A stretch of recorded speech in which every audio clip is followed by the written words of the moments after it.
Okay, so in previous part, we basically covered everything related to cells, right? So now we'll deal with resistance values, depending on shape of wire. A wire can be of, it can be of any shape actually, but usually it's cylindrical, or it can be more like a rod which has square cross section. It can be more like a rod which has rectangular cross section, right?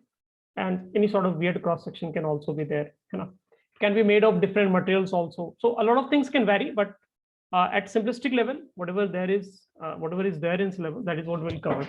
So we need to study depending on shape of wire, length of wire, thickness of wire, what will be the resistance values, and उसको हम लोग कैसे combine करते हैं और उसमें क्या क्या वेरिएशन पॉसिबल हो सकता है, उसकी वजह से क्या फर्क पड़ता है, that is what we need to figure out, right? So let's start with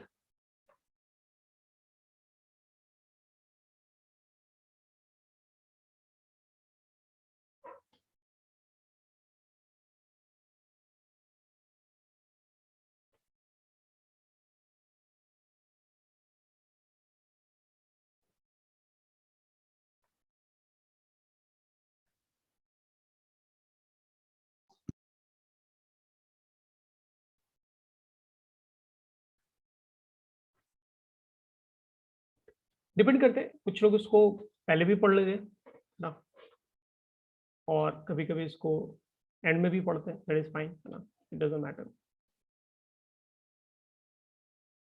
So basic idea of resistance is that when current flows through a conductor, it cannot flow on its own. आपको क्या है, additional energy उसको supply करना पड़ता है, additional effort उसको देना पड़ता है, लगाना पड़ता है टू क्रॉस इट, है ना. सो लाइक नाला है ना, एक ड्रेन है, उसमें वाटर फ्लो हो रहा है, तो उसमें अगर आपको वाटर फ्लो कराना है तो क्या है, आपको हाइट का डिफरेंस रखना होता है ना. मतलब ए टू बी अगर आप वाटर फ्लो कराना चाहते हो, आपको हाइट का डिफरेंस रखना पड़ेगा. अदरवाइज क्या, ड्रेन में वाटर फ्लो कराना is extremely difficult, it won't flow. ठीक है. So that sort of thing is required. So that is what the property है ना, which basically tries to kind of resist the flow of charge carriers, or you can say electrons through wire. उसी को हम लोग क्या बोल रहे हैं, उसी को हम लोग basically resistance बोल रहे हैं. ठीक है. So in some sense this is what kind of okay type definition looks like. Okay, so we'll simply write this is basically measure of the opposition to current flow in an electrical circuit.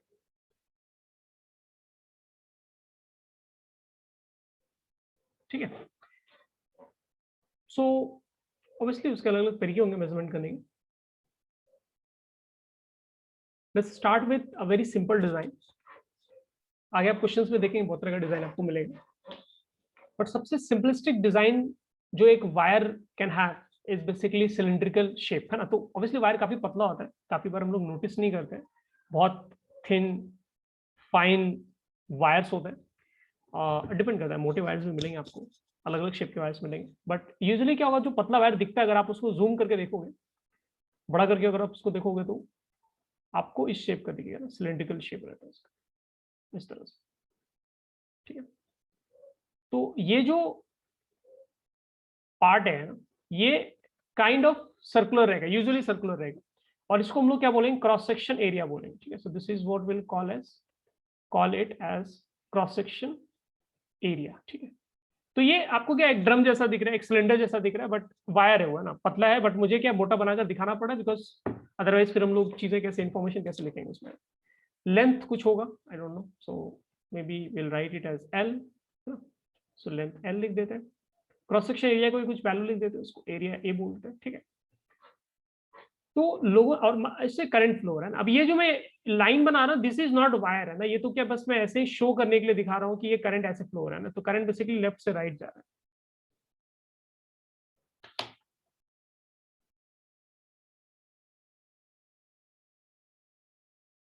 ठीक है. Current left से right flow हो रहा है through wire. ये wire नहीं है, जो पतले लाइंस मैंने ड्रॉ किए ना, वो वायर नहीं है, ये मोटा वाला जो पार्ट है वही वायर है एक्चुअली, उसी के थ्रू करंट फ्लो रहा है। मे बी अंदर भी ऐसे बना सकते हैं कि ये करंट आई फ्लो रहा है, ठीक है।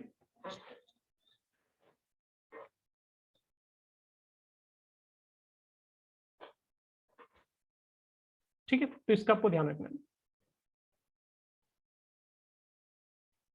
तो लोगों ने एक्सपेरिमेंट किया और they try to figure out कि रेजिस्टेंस जो है क्या फर्क पड़ा है। जैसे अगर मैं वायर को बड़ा लेंथ का लेता हूँ तो क्या फर्क पड़ रहा है, अगर मैं मोटा वायर है ना, क्रॉस सेक्शन एरिया अगर मैं बड़ा लेता हूँ तो क्या फर्क पड़ा।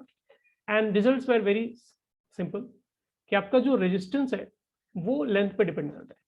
तो अगर आपका 1 मीटर लेंथ का आपने वायर लिया और उससे आपने करंट फ्लो कराया, और आपने 2 मीटर लेंथ का वायर लिया, आपने उससे करंट फ्लो कराया, तो 2 मीटर वायर उसका लेंथ डबल, आपका रेजिस्टेंस भी डबल हो जाएगा, ठीक है। So that is what observation is.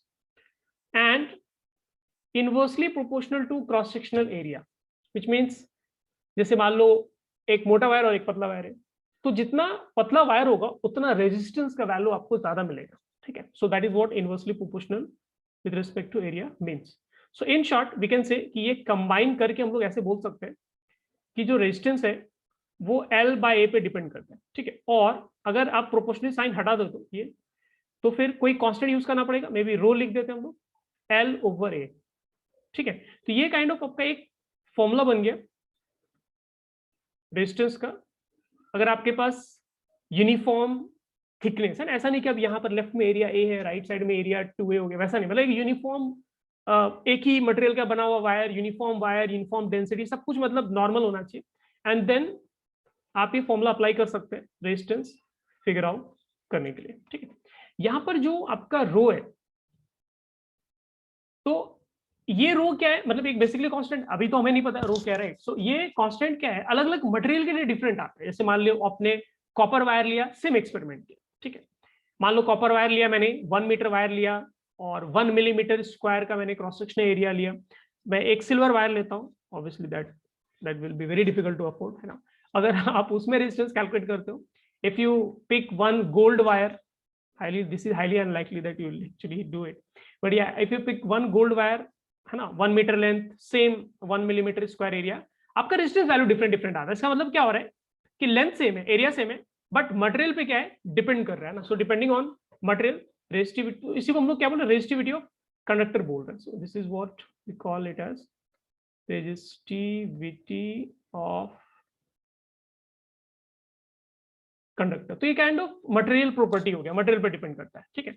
सो अगर आपको रेजिस्टिविटी पता है किसी भी मटेरियल का, सब्सटेंस का, एंड देन लेंथ और एरिया में आपको क्वेश्चंस मिल रहे हैं कि अगर लेंथ में कम करूंगा तो क्या होगा, लेंथ बढ़ाऊंगा तो क्या होगा, वगैरह वगैरह। So those things can be derived.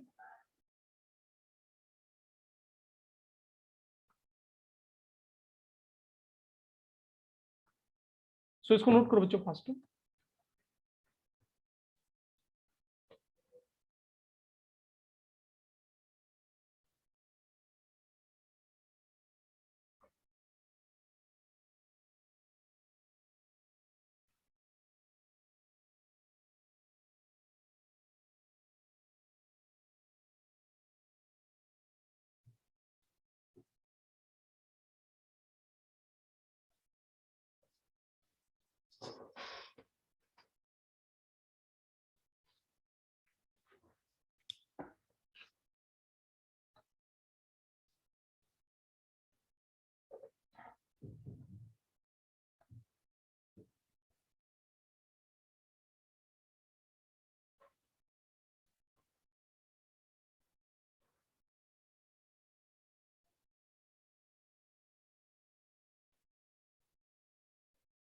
हो गया बच्चों, नोट कर लें, चैट पे रिप्लाई करो फास्ट।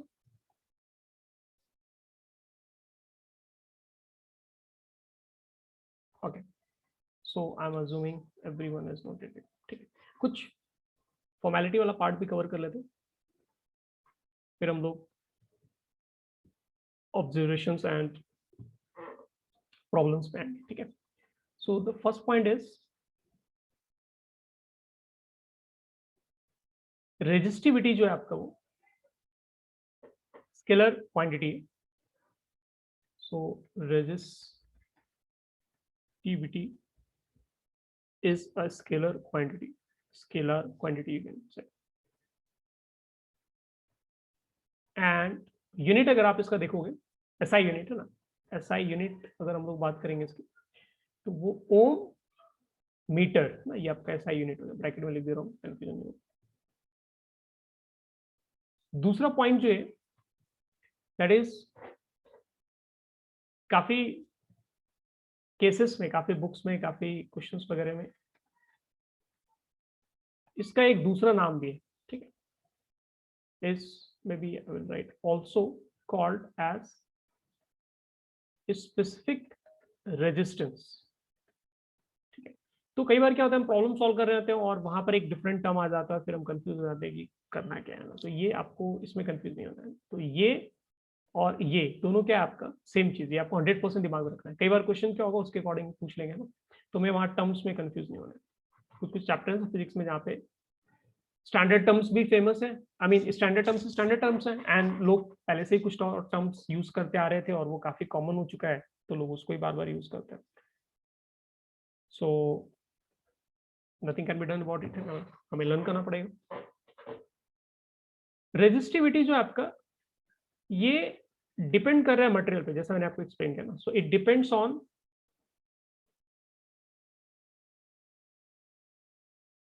मटेरियल ऑफ कंडक्टर, है ना, और किसी कहानी पे डिपेंड नहीं करेगा, on material of conductor, and for a particular material it will be constant value, है ना, so it will be sorry, will be a constant value, ये आपको ध्यान रखना है। हो सकता है थ्योरी वाइज छोटे छोटे क्वेश्चन में, बहुत सारे एग्जाम्स होते हैं ना, सब में अलग अलग तरह के क्वेश्चन आते हैं, वहां पे आपको पूछ सकते हैं। एंड रेसिप्रोकल जो है इसका, है ना,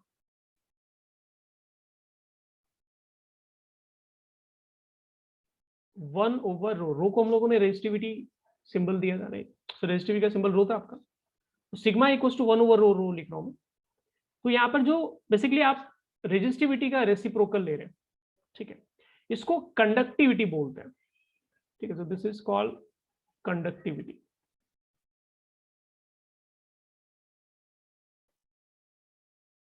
तो रेजिस्टिविटी को अगर मैं उल्टा करता हूं तो मुझे क्या मिलेगा, कंडक्टिविटी मिलेगी ना, तो ये आपको ध्यान में रखना है, ठीक है। और इसका यूनिट जो है वो डिपेंड करते हैं, सो ब्रैकेट में लिख रहा हूँ, सो यूनिट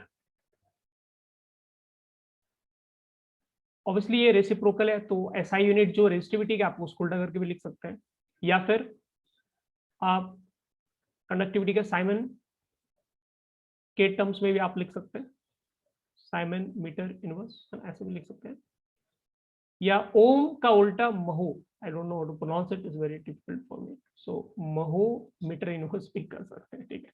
तो ये आपके ऊपर है ना कि आपको कौन सा यूज करना है, और अगर कहीं पर इस तरह का यूनिट यूज किया हो तो आपको थोड़ा फीलिंग आना चाहिए कि अच्छा ये किस चीज से प्रॉब्लम रिलेटेड है, ठीक है। एंड जैसे हम लोगों ने यहाँ पे रेसिप्रोकल देखा, वैसे ही सो रेसिस्टिविटी का रेसिप्रोकल क्या हो गया आपका, कंडक्टिविटी हो गया, ठीक है, तो ये आपको ध्यान रखना है। ठीक उसी तरह से रेजिस्टेंस का जो रेसिप्रोकल वैल्यू है उसको कंडक्टेंस बोलते हैं। तो रेजिस्टेंस आपने वायर का फायर किया, फाइंड किया, उसको आपने रेसिप्रोकल लिया, तो ये हो जाएगा आपका कंडक्टेंस, है ना, इसको हम लोग कंडक्टेंस बोलेंगे। तो रेजिस्टेंस का उल्टा इज कंडक्टेंस एंड रेजिस्टिविटी का उल्टा इज कंडक्टिविटी, वेरी सिंपल है ना, एंड का जो 3-4 लेटर्स है वो सेम है, ये आपको ध्यान रखना। और रेजिस्टेंस का यूनिट ओम होता है, तो अगर इसके यूनिट की आप लोग बात करोगे तो ये यूनिट हमें क्या मिल जाएगा, या फिर आप कंडक्टेंस का यूनिट जो होता है साइमन होता है, आप डायरेक्ट वो यूज कर लो, या फिर आप महो, है ना, ओम का उल्टा होता है महो, महो यूज करो, महो, आई डोंट नो कैसे प्रोनाउंस करो। सो यस, ये फॉर्मेलिटी पार्ट है, इसको नोट कर लो। Now will jump on to solving problems. तो आपको सिर्फ इतना याद रखना है कि रेजिस्टेंस का फॉर्मूला था रो एल बाय ए फॉर्मूला होता है ना, और ये ऑब्जर्वेशन बस आपको ध्यान में रखना है। काफी सारे प्रॉब्लम क्या है, मेजॉरिटी प्रॉब्लम्स आप एक्चुअली उसी के बेसिस पे सॉल्व करें, रो एल ओवर ए पे, दैट्स इट।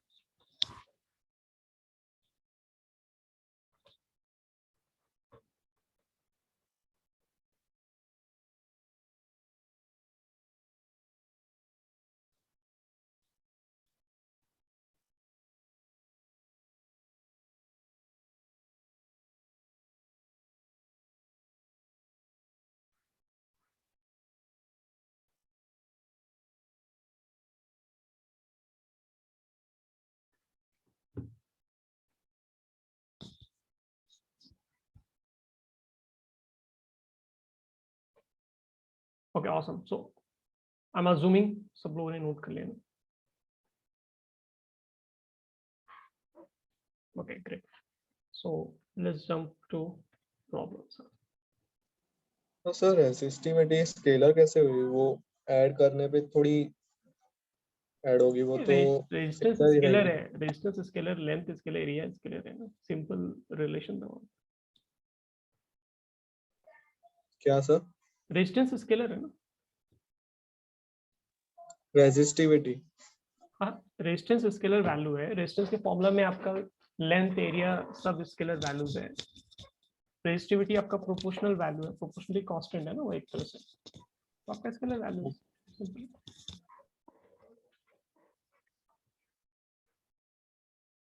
क्वेश्चन में क्या क्या है यहाँ पर आपको एक वायर दिया है. Cross section area length L का. एंड क्वेश्चन सेज, और ऐसे क्वेश्चंस काफी सारे आते हैं. So we need to find the percentage increase in resistance if length is double. Length of, ठीक है, लेंथ इज डबल. तो आप ऐसे से ये भी ठीक है, चलिए कोई दिक्कत नहीं. अब यहाँ पे क्या है, आपको क्लियर रहना है कि लेंथ जो डबल कर रहे हैं तो कैसे लेंथ डबल कर रहे हैं. इसको जो हमारे पास वायर है, मेटल वायर को आप पुल कर सकते हैं ना, उसका लेंथ इंक्रीज होता है. ठीक है, इनफैक्ट पुल करके उसको मेटल वायर बनाते हैं. सो डिपेंड कर रहा है ना. क्वेश्चन में आपको क्लियर समझना है कि यहाँ पर लेंथ पुल करके इलोंगेट कर, इलोंगेशन हो रहा है, या फिर लेंथ एडिशनल लाकर हम लोगों ने एडिशनल वायर लगाया है और लेंथ डबल किया ना. दोनों पॉसिबिलिटी हो सकती है राइट. तो आप इसको पकड़ के भी लेंथ डबल कर सकते हैं आइडियली. ठीक है, या फिर आप अलग से same cross section area, same length का वायर आप एक और लेकर आएंगे और राइट साइड में चिपकाएंगे तो लेंथ क्या हो जाएगा उसका, डबल हो जाएगा. ठीक है, सो ये क्लैरिटी रखने के लिए मैं यहाँ पे ब्रैकेट में लिख दे रहा हूँ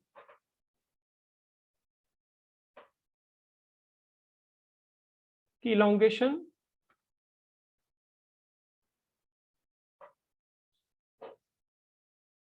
पुल करके इलोंगेशन नहीं कर रहे. ठीक है, ऐड करके लेंथ को हम लोगों ने डबल किया. तो उसमें क्या है, आपको चीजें काफी आपकी सिंपल रही. ठीक है, तो ये आपका इनिशियल केस हो गया. केस बनाना सीखो और उसको अप्लाई करना सीखो ना, बाद में फिर गड़बड़ हो जाएगी. शॉर्टकट नहीं मारना है. सो इनिशियल केस ये, जिसमें आपके पास क्या है, एरिया, क्रॉस सेक्शन एरिया ए, लेंथ है. फाइनल केस क्या होगा, आपका लेंथ डबल हो जाएगा. क्रॉस सेक्शन एरिया सेम रहेगा बट लेंथ डबल हो जाएगा. This is your final case. ठीक है, तो अगर इनिशियल रेजिस्टेंस को मैं लिखता हूं तो रो एल बाय ए लिखूंगा. फाइनल रेजिस्टेंस को मान लो आर प्राइम लिख रहा हूं तो क्या हो जाएगा, रो एंड लेंथ, लेंथ क्या 2L आपके पास, डिवाइड बाय एरिया. तो यहां से क्या मिल रहा है, 2 टाइम्स रो एल बाय ए. ये आपका रेजिस्टेंस आ जाएगा ना.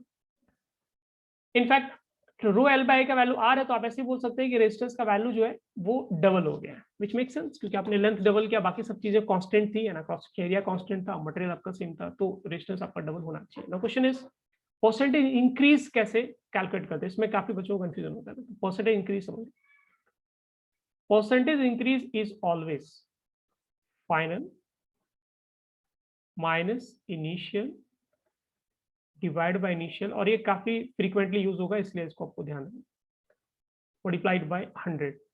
तो फाइनल रेजिस्टेंस का वैल्यू क्या है, किसी एक के टर्म्स में लिख लो ना, या तो आप वैल्यूज लिख लो रोयल बाय ए के फॉर्म में तो भी कैंसिल हो जाए, या किसी एक के टर्म्स में लिख लो, कैपिटल आर के टर्म्स में लिख लो. Final resistance is 2R, initial resistance is R, initial resistance is R multiplied by 100 है ना. तो ये आपका कितना आ जाएगा, 100% इंक्रीज हो गया. ठीक है, 100% इंक्रीज हो गया, विच मीन्स बेसिकली लेंथ आपका डबल हो गया. नो इलोंगेशन बाय पुलिंग का मतलब था नो स्ट्रेचिंग भी बोल सकते हैं. ठीक है, इसको नोट करो फटाफट फास्ट. लेट मी नो किसी कोई डाउट इसमें. Straightforward question.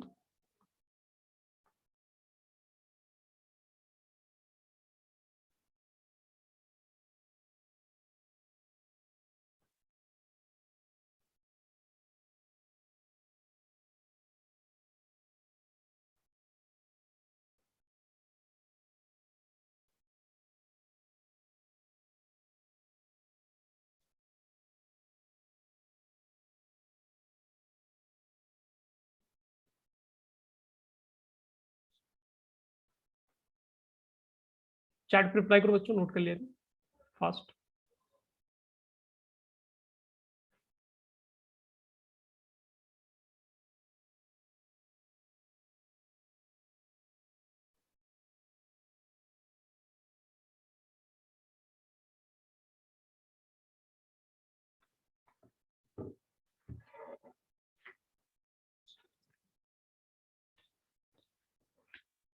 Okay so I guess ये हो गया है ना, इसमें कोई दिक्कत नहीं है।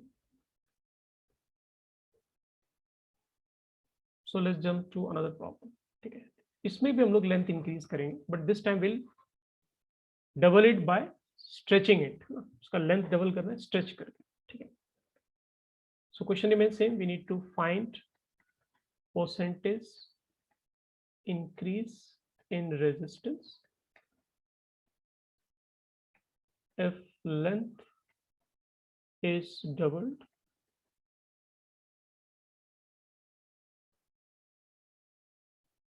by stretching it. So picture बना लेते हैं। मान लो पहले इस तरह का था आपका वायर, तो इसलिए आप स्ट्रेच करोगे और अज्यूम करना है हमें कि डेंसिटी कांस्टेंट रहेगा, है ना, कि ऐसा नहीं कि स्ट्रेच किया तो डेंसिटी बढ़ गया या फिर स्ट्रेच किया तो डेंसिटी डिक्रीज हो गया, वैसा हमें नहीं कंसिडर करना है। सो डेंसिटी कांस्टेंट रहेगा, ये हमें अज्यूम करना है अनटिल अनलेस मेंशन्ड, जब तक बताएंगे नहीं वो। बट नहीं बोला अगर डेंसिटी के बारे में कोई कमेंट नहीं किया उन लोगों ने, कुछ नहीं बोला है आपको, so it simply means density आपका कांस्टेंट है। ठीक है, वहां पे आपको बिल्कुल कंफ्यूज नहीं है। सो क्रॉस सेक्शन एरिया ए हो गया, लेंथ एल हो गया ना, ये इनिशियल केस था। फाइनल केस क्या है, आप इसको लेंथ डबल करें तो क्या होगा, ऑब्वियसली वो पतला हो जाएगा, थिन हो जाएगा। सो क्रॉस सेक्शन एरिया क्या होगा, दैट आई डोंट नो, है ना, now I don't know. So A prime length क्या होगा, again I don't know. So wait, length we know because double क्या हम लोग, so length 2l we can write, है ना। मटेरियल वही है, रेजिस्टिविटी वही है, मटेरियल सेम है, स्ट्रेच करने से मटेरियल के बिहेवियर में कुछ चेंज नहीं हो रहा है, रेजिस्टिविटी वही है जो पहले था, डेंसिटी वगैरह सब कुछ सेम है। तो यहाँ पे आपको ऐसे सोचना है कि क्योंकि डेंसिटी सेम है तो आपका वॉल्यूम जो होगा वो भी क्या रहेगा, सेम रहेगा 100% है, इसमें आपको कुछ कंफ्यूजन नहीं होना चाहिए। या फिर ऐसे आप सोच सकते हो कि मास सेम रखना है मुझे, तो मैं वहीं से स्टार्ट कर लेता हूँ। Let's start with mass, physics में आप काफी बार ऐसी चीजें एक्चुअली करेंगे। सो मास सेम रहेगा ना, which means volume into density same रहेगा ना। सो वॉल्यूम इसका क्या हो जाएगा, लेफ्ट सिलेंडर का वॉल्यूम क्या हो जाएगा आपके पास, cross section area A into length, ये वॉल्यूम हो गया, है ना, मल्टीप्लाइड बाय डेंसिटी, तो डेंसिटी तो सेम ही है, और डेंसिटी को rho I can not write rho, है ना, क्योंकि रो हम लोग रेजिस्टिविटी के लिए यूज करते हैं। राइट साइड में क्या आपका एरिया ए प्राइम है, लेंथ 2l है। ठीक है, ये आपका वॉल्यूम हो गया, एंड डेंसिटी तो वही है जो पहले था, है ना। तो क्या लगा रहे हैं यहाँ पे हम लोग, मास सेम रहेगा ना, मास रिमेन सेम, मास रिमेन सेम, ये कॉन्सेप्ट लगा रहे हैं। आपके पुल करने से या फिर उसको कंप्रेस करने से क्या मास चेंज होने वाला है उसकी, तो कंजर्वेशन ऑफ मास बेसिकली रहेगा हम लोगों ने। तो डेंसिटी तो कैंसिल ही हो जा रहा है, तो यहाँ पे क्या मिल रहा है आपको, a into L equal to क्या मिल रहा है, a प्राइम इंटू 2l, है ना। मतलब बेसिकली क्या मिल रहा है, वॉल्यूम इक्वल है ना। तो अगर आपका डेंसिटी सेम है तो वॉल्यूम भी आपका इक्वल आएगा ना। तो आप ऐसे भी बोल सकते हैं कि डायरेक्टली हम लोग लगा सकते थे कि वॉल्यूम कांस्टेंट रहने वाला है, and that is what we should use, will use, है ना। आगे हम लोग कहीं भी करेंगे वॉल्यूम कांस्टेंट है, वो एक्सप्रेशन यूज करेंगे, वहां से एक रिलेशन मिल जाएगा। तो देखो यहाँ से रिलेशन क्या मिल गया आपको, आपको न्यू एरिया का वैल्यू पता चल गया, एरिया आपका क्या हो गया, हाफ हो गया। ठीक है, सो लेंथ आपने डबल किया, एरिया आपका हाफ हो गया। अब यहां से क्या हो रहा है, काफी ड्रास्टिक चेंज आपको देखने को मिलेगा रेजिस्टेंस में कंपेयर टू फर्स्ट केस। ये इनिशियल था और ये फाइनल था, है ना। So let's solve it. So initial resistance का वैल्यू फॉर्मूला वही लिखना है आपको, तो इनिशियल रेजिस्टेंस लिखोगे आप रो एल बाय ए, ठीक है। एंड न्यू रेजिस्टेंस को वैसे आर प्राइम बोल देते हैं, तो रो लेंथ, लेंथ टू 2l है, और एरिया क्या आपका हाफ हो गया ना। तो ये एक्चुअली क्या होगा, 4 टाइम्स रो एल बाय हो जाएगा ना, 4 times of initial resistance value हो जाएगा। तो यहाँ पे अगर आप परसेंटेज इंक्रीज फाइंड करते हैं तो 100% नहीं आने वाला है, ये आएगा आपका, हाँ ये फॉर्मूला था, ये फॉर्मूला आपको लिख देना इसमें। सो हो जाएगा 4r minus R divide by into 100, तो कितना आ रहा है, 300% increase, very sharp increment just by stretching wire, है ना। तो नोट करो फास्ट।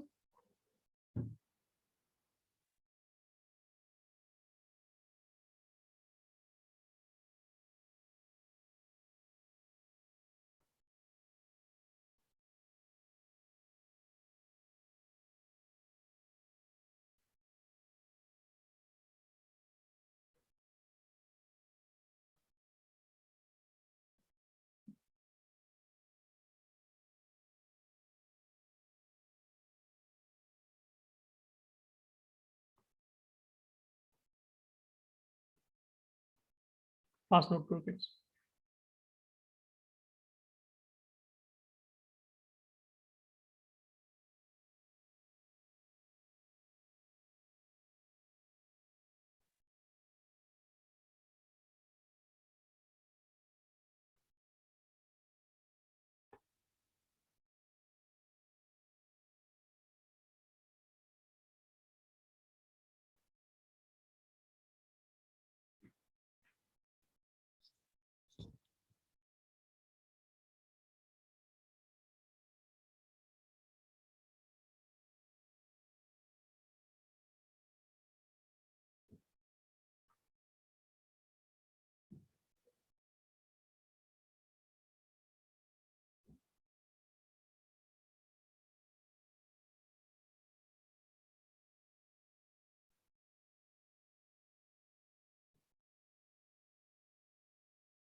ओके बच्चों, नोट कर लिया सब लोगों ने?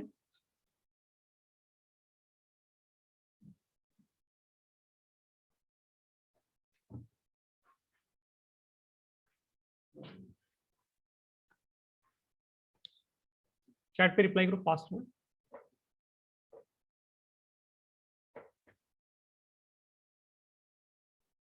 अब यहाँ पे लोग कुछ फॉर्मूला बनाने लग जाते हैं ना कि अगर लेंथ n टाइम्स इंक्रीज होगा तो रेजिस्टेंस आपका n स्क्वायर टाइम्स इंक्रीज होगा। अब ये सब टाइम पास हमें नहीं करना है ना, कॉमन सेंस है, आप अप्लाई करो, रिजल्ट इमीडिएटली आपका आंसर आ जाता है। सो हर चीज का फॉर्मूला लाइफ में नहीं बनाना होता है ना, सो ये टाइम पास हम लोग बिल्कुल नहीं करेंगे। So let me give you one more problem और let's see if you can solve it.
Stretch करके क्या किया, लेंथ को 10% इंक्रीज किया, not much, just in 10%। And you know you to figure out कि परसेंटेज इंक्रीज जो है हमारा रेजिस्टेंस में क्या आएगा। ठीक है, फास्ट ट्राई करो सब लोग। सो जैसे इनिशियल एरिया है लेंथ एल,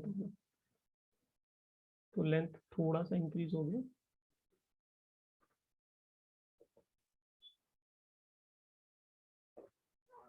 बाकी सब चीजें सेम है ना, आपका डेंसिटी सेम है, सो ऑब्वियसली वॉल्यूम कांस्टेंट रहेगा।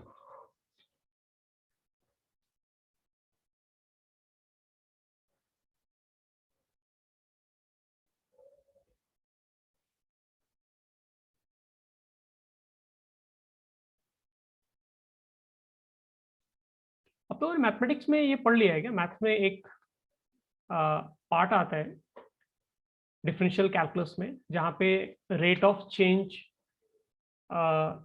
For very small percentage change, आप किसी दूसरे रिलेटेड वेरिएबल में आप परसेंटेज चेंज कैलकुलेट कर सकते हैं यूजिंग डिफरेंशिएशन। पढ़ाया क्या किसी ने?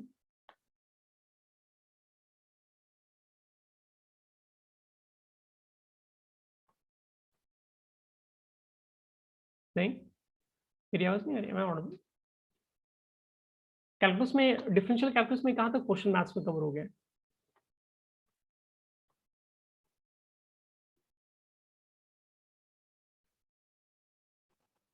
सर अभी एप्लीकेशन नहीं पढ़ा, अभी सिर्फ डिफरेंशिएशन पढ़ के हो गया। अच्छा अच्छा, हाँ तो एप्लीकेशन ऑफ डेरिवेटिव स्टार्ट हुआ तो खैर कोई बात नहीं, हम लोग पढ़ेंगे उसको थोड़ा सा, just the basic part will.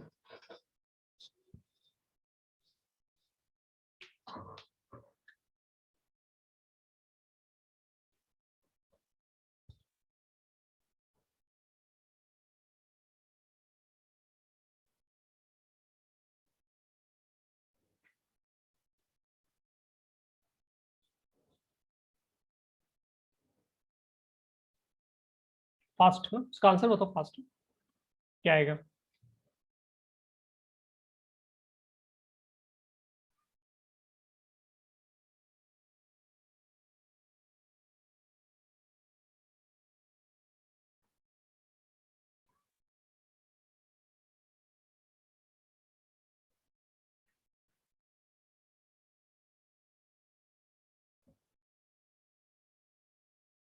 Chat पे फास्ट।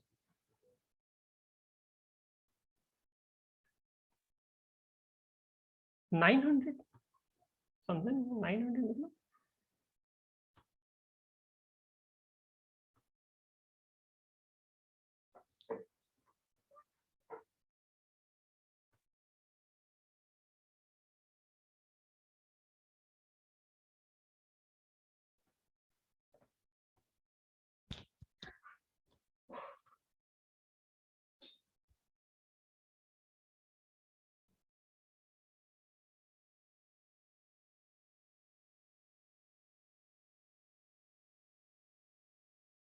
करेक्ट रीजन बताओ बच्चों कितना आ रहा है।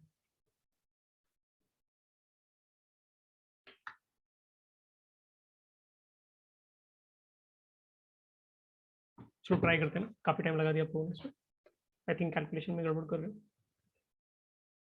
सो पहले तो आपको समझना है 10% का मतलब क्या, 10% से इंक्रीज किया तो उसका मतलब क्या हुआ।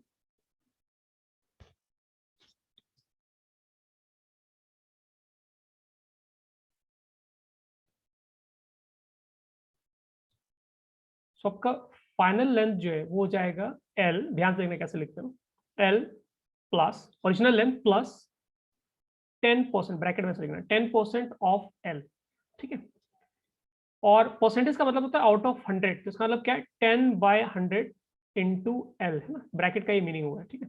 सो इवेंचुअली वो कितना आ गया, एल कॉमन ले लो आप, तो 110/100 है ना, या फिर आप 11L/10 लिख सकते हैं इसको, ठीक है, या फिर आप 1.1L लिख सकते हैं, है ना।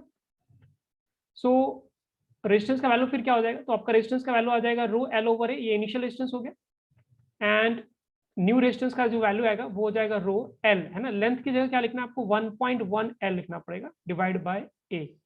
वेट अ मिनट, एरिया भी आपका चेंज होगा ना, तो एरिया भी हमें कंसिडर करना पड़ेगा। सो वॉल्यूम कांस्टेंट है वो लॉजिक लगा लेते हैं। एक काम करता हूँ ना, मैं सारे वैल्यूज को थोड़ा ये डिलीट कर देता हूँ,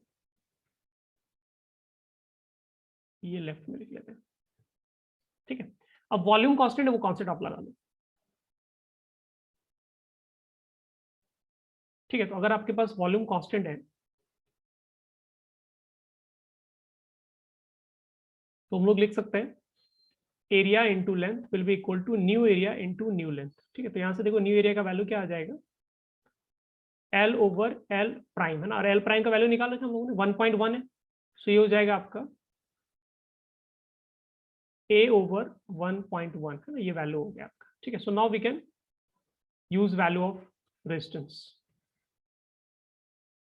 सो ओल्ड रेजिस्टेंस का वैल्यू आ जाएगा आपका rho L by, new resistance का वैल्यू आ जाएगा आपका रो न्यू लेंथ, है ना, new length is 1.1L divide by new area which is A by 1.1। So eventually क्या हो जाएगा, 1.1 का square rho L by A आ जाएगा which is like 1.21 times rho L by ए को मैं कैपिटल आर लिख सकता हूँ। तो यहाँ से परसेंटेज इंक्रीज जो हमारा आ रहा है वो आ जाएगा R prime minus R over R into 100, ये फॉर्मूला हो गया। इसमें आपको वैल्यूज रखना है, तो 1.21 R minus R divide by R into 100, है ना। तो ये कटपिट के क्या आ जाएगा आपका 21% आ जाएगा, ठीक है। सो नोट कर लो, कोई डाउट इसमें तो लेट मी नो। इसी प्रॉब्लम को although 10% is not a ideal case, और छोटे चेंजेस हो, जैसे मान लो लेंथ आपका 2% से इंक्रीज हो रहा है, फिर 1% से इंक्रीज हो रहा है, 0.5% से इंक्रीज हो रहा है, अप टू 5% लगभग, ठीक है। सो 5% तक अगर आपका लेंथ में या किसी भी फिजिकल क्वांटिटी में चेंज हो रहा है, तो आप डिफरेंशिएशन जो आपने पढ़ा आप उसको यूज करके भी परसेंटेज इंक्रीज आप फाइंड कर सकते हैं, ठीक है। So that will study in next part.